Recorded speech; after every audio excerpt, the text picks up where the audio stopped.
Tokumana kanu akuma kalesa madi bonetenya. Tokumana kanu akuma kalesa madi bonetenya.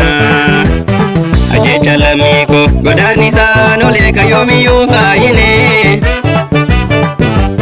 Galbata irbu sabaja jabe duba taluni garafkata.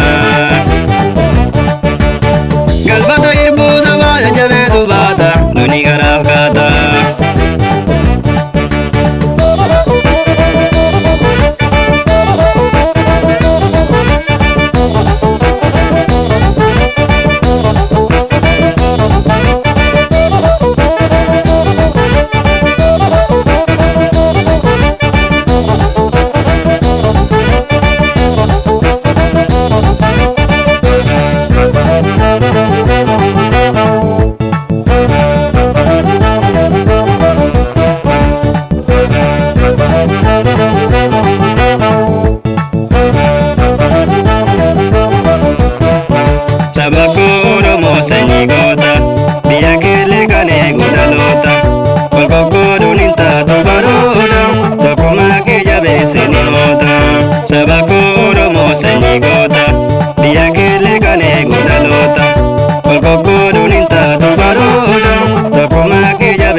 Daloni dagese undal gundelane jecha undes bani jirachun dandenye arras dabare danurati walwamu sabako akano arras dabare danurati walwamu sabako akano falmadu kiroko sirna bare dufe kayomile nunile